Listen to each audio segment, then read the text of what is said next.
কবিতার নাম আর হয়তো আমি ফিরব না।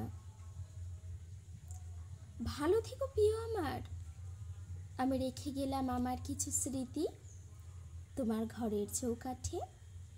হয়তো আমি ফিরব না গো, তোমার ছোট্ট আঙিনাতে মন ভাঙা কিছু কথার মিষ্টি গোটা কয়েক গানে বিদায় নিলাম তোমার থেকে বুক ভরা অভিমানে।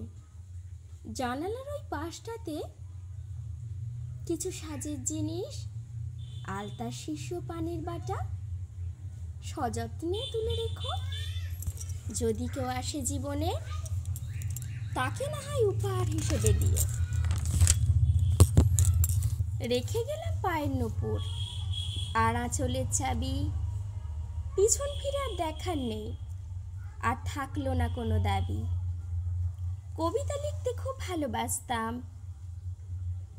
যদি সময় পাও না হয় পুরো লেখাগুলো ডায়েরির পাতায় জমেছে আজ অজস্র ধুলো। পড়তে যদি না ভালো লাগে আলমারিতে রেখো তুলে, একটা সময় তুমিও যে আমাকে যাবে ভুলে। নমস্কার, কণ্ঠের বাহাজরা, কলমের বাহাজরা।